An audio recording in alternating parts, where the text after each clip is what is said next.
예언을 미래 예자, 말씀 원자를 써서 미래를 말하는 것으로 그렇게 되어 있습니다. 미래를 알고 싶어 하는 것은 동서양을 불문하고 모든 인간들이 가지고 있는 그런 관심사입니다. 그래서 우리는 점을 치는 그런 문화에 굉장히 익숙하죠. 심지어 이 무당에 가서 점을 치는 것뿐만 아니라 문어에게까지 누가 이기냐, 그 축구 경기 이렇게 물어보는 그런 일까지 있습니다.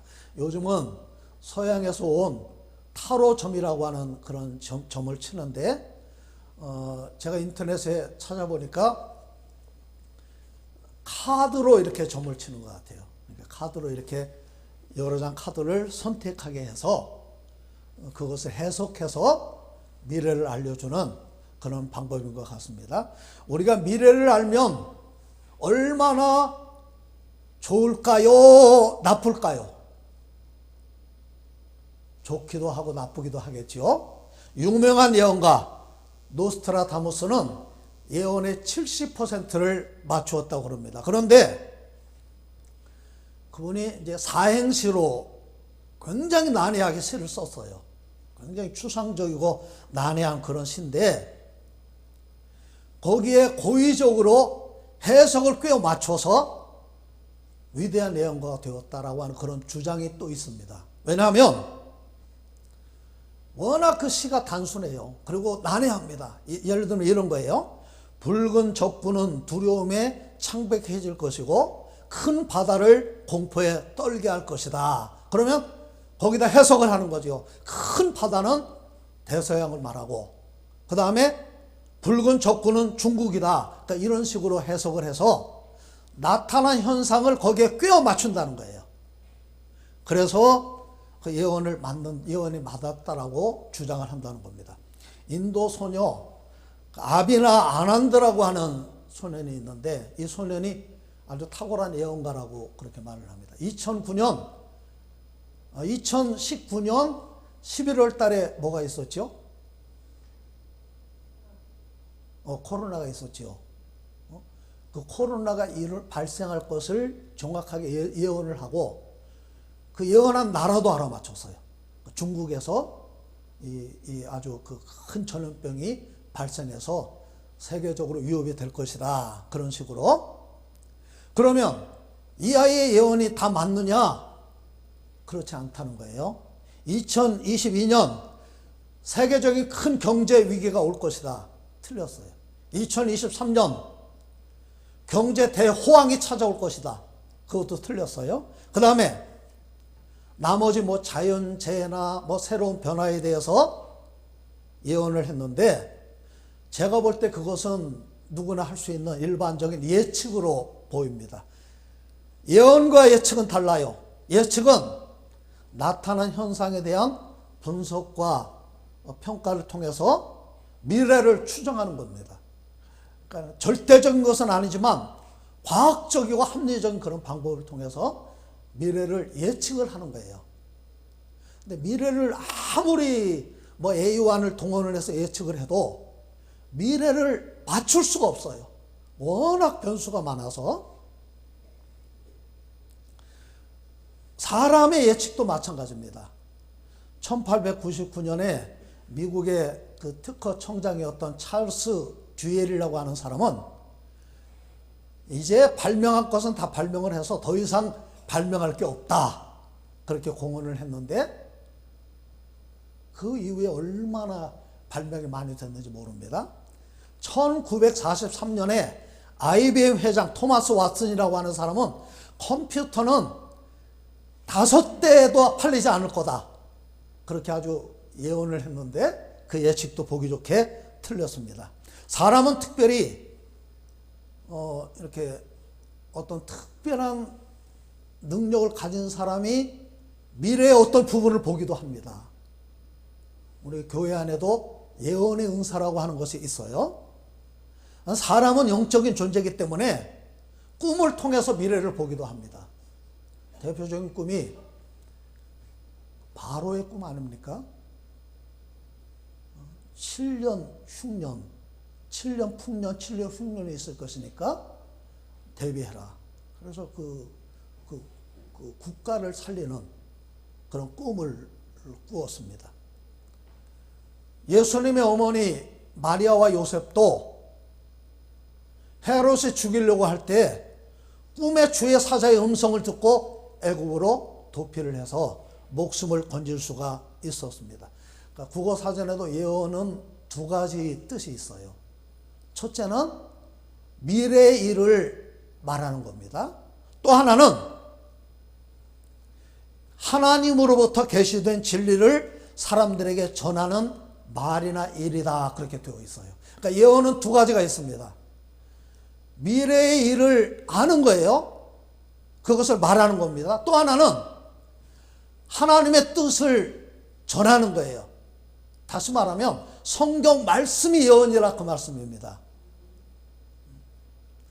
그러니까 예언의 은사가 성경에 있어요.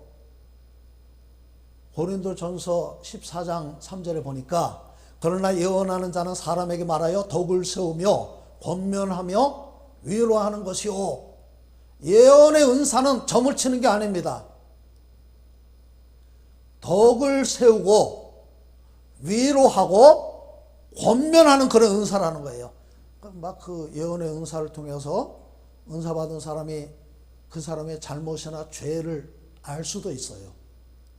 그런데 그것을 통해서 그 사람을 실족하게 하는 것이 예언의 은사의 목적이 아니라 결국 그 사람이 회개하고 하나님 앞에 바로 서도록 권면하고 위로하는 것이 예언의 은사라는 겁니다. 신유의 은사는 받으면 즉시 쓸 수가 있어요. 내가 신유의 은사를 받으면 바로 기도해서 병을 낫게 할 수가 있습니다. 그런데 예언의 은사는 절대 내가 예언의 은사를 받았다고 해서 그냥 쓸 수가 없어요.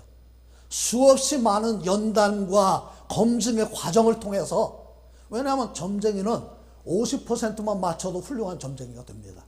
근데 예언의 은사를 받은 사람은 한 번 틀려도 그 예언은 가치가 없어요.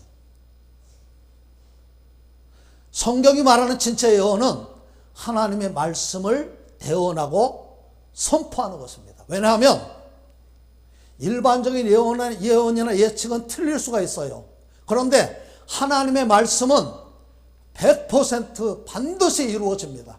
베드로후서 1장 20절에 이런 말씀이 있습니다. 먼저 알 것은 성경의 모든 예언은 사사로이 풀 것이 아니니 예언은 언제든지 사람의 뜻으로 낸 것이 아니오 오직 성령의 감동하심을 받은 사람들이 하나님께 받아 말한 것임이라. 여러분, 미래를 알고 싶습니까? 성경 말씀을 가까이 하시길 바랍니다. 여러분, 복받는 사람이 되고 싶습니까? 하나님 말씀을 붙드시길 바랍니다. 이 예언의 말씀을 읽는 자와 듣는 자들과 그 가운데 기록된 것들을 지키는 자들이 뭐가 있다고 그랬어요? 복이 있다. 요한계시록 1장 3절 말씀. 자, 오늘은 교회력으로 대림절 첫 번째 주일인데 오늘 설교 제목을 예언이라고 하는 이유는 예수님의 탄생이 우연히 벌어진 사건이 아니라 구약성경의 예언이 성취된 사건이기 때문에 그렇습니다. 자, 이사야 선지자는 예수님의 탄생을 이렇게 예언했습니다. 흑암에 행하던 백성이 큰 빛을 보고 사망의 그늘진 땅에 거주하던 자에게 빛이 비치도다. 이사야 9장 2절. 그러므로 주께서 친히 징조를 너에게 주실 것이라. 보라, 처녀가 잉태하여 아들을 낳을 것이요 그의 이름을 임마누엘이라 하리라. 아멘. 사람은 자신이 태어날 장소를 선택할 수 있는 사람은 아무도 없습니다. 그런데 예수님은 태어나실 장소가 성경에 예언이 되어 있어요. 미가 5장 2절에 보니까 어디에서 태어난다고 하셨어요? 그렇죠. 베들레헴에서 탄생하신다고 말씀을 하셨습니다. 하나님이 사람이 되신 것은 마리아의 몸을 빌려서 성령으로 잉태를 하셨어요. 사도신경에 우리는 고백하죠. 그는 성령으로 잉태되어 동정녀 마리아에게서 나시고 10개월 동안 마리아가 예수님을 성령으로 잉태하고 10개월 동안 뱃속에 품고 있다가 말 구유에서 나셨고 함께 살면서 젖을 먹이고 양육을 하고 똥을 기저귀를 채웠는지 모르겠지만 똥을 닦아주고 젖을 먹이고 밥을 먹이고 양육을 해서 십자가에 죽으실 때까지 그와 함께 하셨습니다. 마리아는 예수님을 잉태하기 전에 직접 천사가 마리아를 찾아와서 앞으로 내 몸을 빌려서 성령께서 잉태하실 것이다. 성령으로 잉태하실 것이다. 예수님이 오실 것이다 라고 메시아의 탄생을 예언을 했습니다. 마리아라고 하는 말은 구약 성경에 미리암이라고 하는 이름이 있죠. 그 뜻은 존귀한 자라고 하는 그런 뜻입니다. 우리 26절, 27절 말씀을 함께 읽겠습니다. 시작. 여섯째 달에 천사 가브리엘이 하나님의 보내심을 받아 갈릴리 나사렛이란 동네에 가서 다윗의 자손 요셉이라 하는 사람과 약혼한 처녀에게 이르니 그 처녀의 이름은 마리아라. 여섯째 달은 엘리사벳이 세례 요한을 잉태한 지 여섯째 달 되었다 그 말입니다. 그때 천사 가브리엘이 누구를 찾아왔어요? 네, 마리아를 찾아왔습니다. 여기 이제 천사 가브리엘이라고 나와 있는데 보통 천사장은 3명의 천사장이 있다고 하죠. 소식을 전하는 천사의 천사장 가브리엘, 그 다음에 싸우는 천사장 미가엘, 그 다음에 하나님을 경배하고 찬양하는 천사장 루시엘이 하나님을 반역하고 루시퍼가 됩니다. 자, 천사 가브리엘이 마리아를 찾아온 이유를 말씀을 하고 있습니다. 26절 보여주세요. 예, 천사 가브리엘이 왜 마리아를 찾아왔어요? 누구의 보내심을 받아? 예, 하나님의 보내심을 받아 어디로 찾아왔어요? 갈릴리 나사렛이란 동네에 찾아오셨다. 그러니까 갈릴리라고 하는 말은 한 지역의 이름이고 나사렛은 작은 도시의 이름이에요. 작은 마을의 이름입니다. 그러니까 뭐 나사렛 예수 하면 우리말로 하면 그런 말이에요. 아, 강원도 횡성 출신 예수. 예를 들면 이제 그런 뜻입니다. 그리고 마리아의 현재 상황을 기록하고 있죠. 27절에 보니까 처녀에게 이르니 그 처녀의 이름은 마리아라. 이름도 기록을 하고 있고 처녀를 강조를 하고 있습니다. 남편 될 사람 이름도 나와 있죠. 뭐라고 했어요? 요셉. 보통 유대인들은 결혼하기 1년 전에 정혼을 합니다. 약혼을 하는 거예요. 그런데 약혼하면 결혼한 것과 똑같은 효과가 있어요. 그는 다윗의 자손입니다. 여러분, 메시아는 반드시 다윗의 자손을 통해서 이 땅에 오셔야 되는 것이 예언입니다. 그것이 하나님 말씀이에요. 자, 그러면 마리아는 어떤 사람입니까? 오늘 3가지로 저는 말씀을 드리려고 합니다. 첫째, 마리아는 은혜를 받은 사람입니다. 우리 28절부터 30절 볼까요? 시작. 그에게 들어가 이르되 은혜를 받은 자여 평안할지어다. 주께서 너와 함께 하시도다 하니 처녀가 그 말을 듣고 놀라 이런 인사가 어찌함인가 생각하매 천사가 이르되 마리아여 무서워하지 말라. 네가 하나님께 은혜를 입었느니라. 예, 28절 보니까 마리아는 은혜를 받은 사람입니다. 은혜를 카리스라고 하는데 여기 카리스의 분사 완료 수동태를 썼습니다. 카리스토. 어느 시점에 은혜를 받았어요. 그리고 그 은혜를 받은 상태가 지금 현재까지 지속이 되고 있는 거예요. 마리아는 은혜를 받고 다시 말하면 마리아는 어느 시점에 은혜를 받고 계속해서 은혜 안에 살았어요. 참 저와 여러분이 하나님이 주신 은혜가 있다면 그 은혜가 귀한 줄 알고 그 은혜를 계속해서 유지하는 그런 삶을 사시기를 바랍니다. 자, 영어 성경에는 하나님의 특별한 호의를 입은 사람이다 그렇게 번역을 했어요. 마리아가 예수님의 탄생에 쓰임받은 것은 특별한 은혜입니다. 구원받은 것도 은혜, 쓰임받는 것도 은혜인 줄로 믿습니다. 자, 28절에 보니까 은혜를 받은 자여 평안할지어다. 그 다음에 뭐라고 그랬어요? 주께서 너와 함께 하시도다. 예, 이것은 선언입니다. 바람이 아니라 사실을 여기 기록한 거예요. 주께서 지금 너와 함께 하신다. 그게 뭡니까? 임마누엘이죠. 하나님이 우리와 함께 하신다. 30절 하나님께 은혜를 입은 사람이다 그렇게 했어요. 은혜를 입었다. 그 휴리스코라고 하는 말은 찾다, 발견하다 그런 뜻이에요. 그러니까 조사하고 경험을 통해서 내가 찾고 발견하는 거예요. 은혜를 입은 것을 찾고 발견했다는 거예요. 은혜를 발견하는 것은 내 몫입니다. 은혜 안에 있고 은혜를 발견하는 사람은 암에 걸려도 감사할 수가 있어요.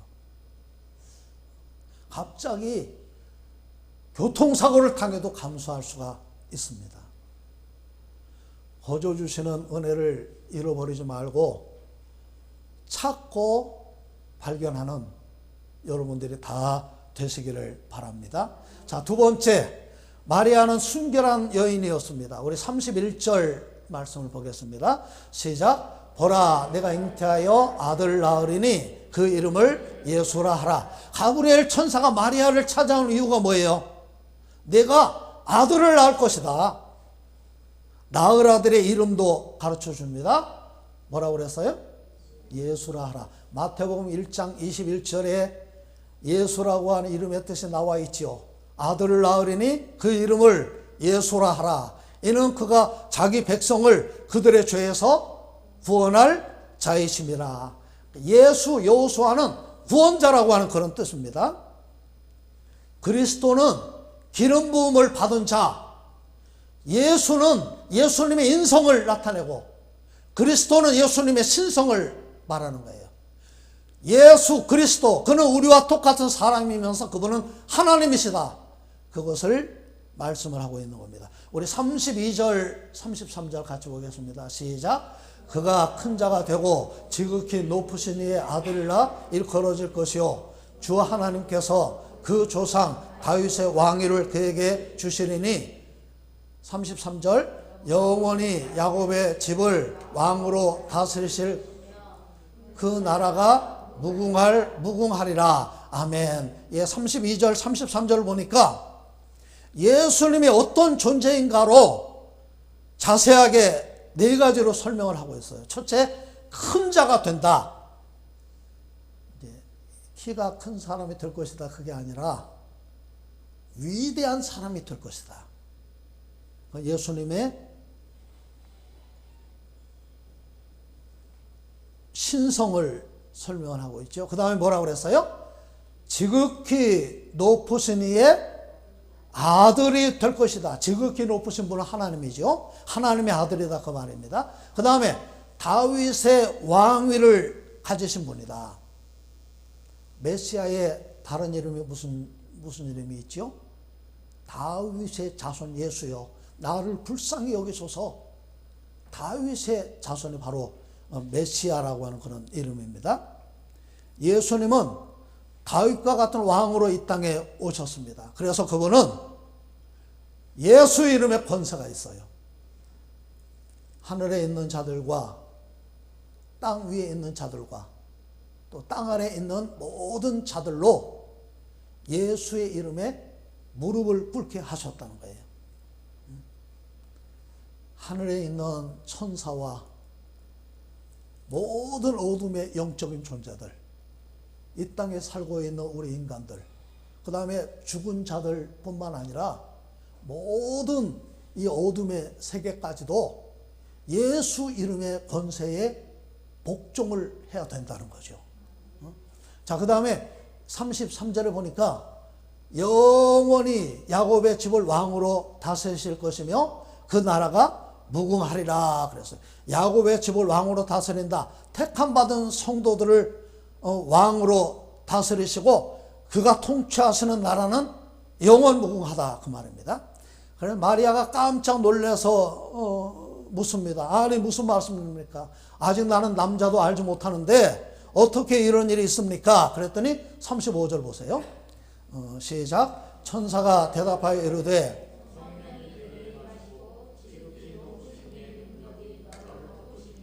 이름으로 나실 바 거룩한 이는 마리아는 돈이 많은 귀부인이 아닙니다. 특별한 신분을 가지고 있는 사람도 아니에요. 그냥 평범하고 또 가난하고 보잘것없는 시골에 사는 그런 여인입니다. 그런 여인을 통해서 메시아의 탄생이 성취된 것은 마리아는 순결한 여인이었다는 거예요. 2001년 9월 11일 날 깜짝 놀라는 일이 벌어졌죠. 미국 뉴욕에 있는 세계무역센터, 무려 110층이나 되는 그 쌍둥이 건물이 테러에 의해서 그 건물이 통째로 무너지는 그런 사건이 있었습니다. 그때 무려 3,000명 넘는 사람들이 세상을 떠났습니다. 엄청난 숫자입니다. 보통 전쟁 때 많이 죽잖아요. 가자 지구 그 전쟁 지금 이제 7주째 지금 되고 있는데 그 세종시만한 조그만 땅덩어리에서 지금 200만 명이 거기 거주하고 있어요. 거기 뭐 폭탄으로 때리고 뭐 총으로 쏘고 그 안에 있는 사람들이 7주 동안 많은 사람들이 죽었죠. 제가 그 통계를 보니까 15,000명이 죽었다. 그 좁은 땅에서 7주 동안 15,000명이 죽었는데 순식간에 3,000명이 죽은 거예요. 그것도 미국에서 벌어진 그런 일입니다. 그런데 3,000명 중에 300명이 경찰관과 소방대원이라고 그럽니다. 놀랍잖아요? 다른 사람의 생명을 구하려고 자기의 직무를 다하다가 자기의 본분을 순수하게 다하다가 목숨 걸고 그 일을 한 거죠. 그래서 죽은 숫자가 300명. 미국의 어린이들에게 야, 너 장차 뭐 될래? 그러면 아이들이 1순위, 2순위가 뭔지 아세요? 나는 경찰관 될 거예요. 나는 소방대원 될 거예요. 우리나라도 이렇게 순수하게 자기 맡은 일을 하는 사람이 존경받는 그런 사회가 되면 좋겠다라고 하는 그런 생각을 합니다. 도덕적인 불감증, 무책임하고 타락하는 그 속에서 미래를 기대할 수가 없어요. 빌립이 나다나엘을 예수님께 데리고 왔을 때 예수님이 그를 보고 이렇게 말씀하십니다. 보라, 이는 참으로 이스라엘 사람이라.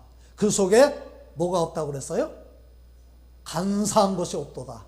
그는 진실한 사람이라고 주님은 그를 평가를 하신 겁니다. 나다나엘이 깜짝 놀라서 어떻게 나를 아십니까? 그랬더니 예수님 뭐라고 그러셨어요? 네가 무화과 나무 아래에 있는 것을 내가 보았다. 무화과 나무 아래에 있다고 하는 말은 보통 유대인들은 무화과 나무 아래서 하나님 앞에 기도의 시간을 갖는 거예요. 하나님과 교제하는 사람, 누가 보나 안 보나 진실되게 하나님 앞에 서 있는 그런 모습을 주님은 칭찬하신 거죠. 셋째, 마리아는 순종하는 사람입니다. 38절 말씀 보세요. 시작. 마리아가 이르되 주의 여종이 오니 말씀대로 내게 이루어지이다 하매 천사가 떠나가니라. 예, 마리아의 순종은 생명을 건 순종이라는 거죠.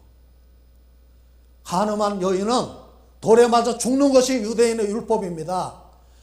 내가 죽는 것뿐만 아니라 그 가문은 아주 사람들에게 손가락질 받는 비참한 가문이 되는 거예요.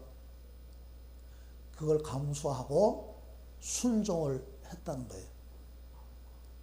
하나님을 향한 경외하는 마음, 말씀을 순수하게 받아들이는 믿음이 마리아에게 있었다는 겁니다. 하나님은 오늘도 순종하는 자를 통해서 일하십니다. 순종이 제사보다 낫고 듣는 것이 수양의 기름보다 나으니 사무엘상 15장 22절 그리고 23절에 이렇게 말씀했어요. 이는 거역하는 것은 점치는 죄와 같고 완고한 것은 사신 우상에게 절하는 죄와 같음이라. 예. 오늘 저와 여러분들이 대림절 첫 번째 주일을 맞이해서 마리아처럼 은혜를 받고 은혜를 입으시기를 바랍니다.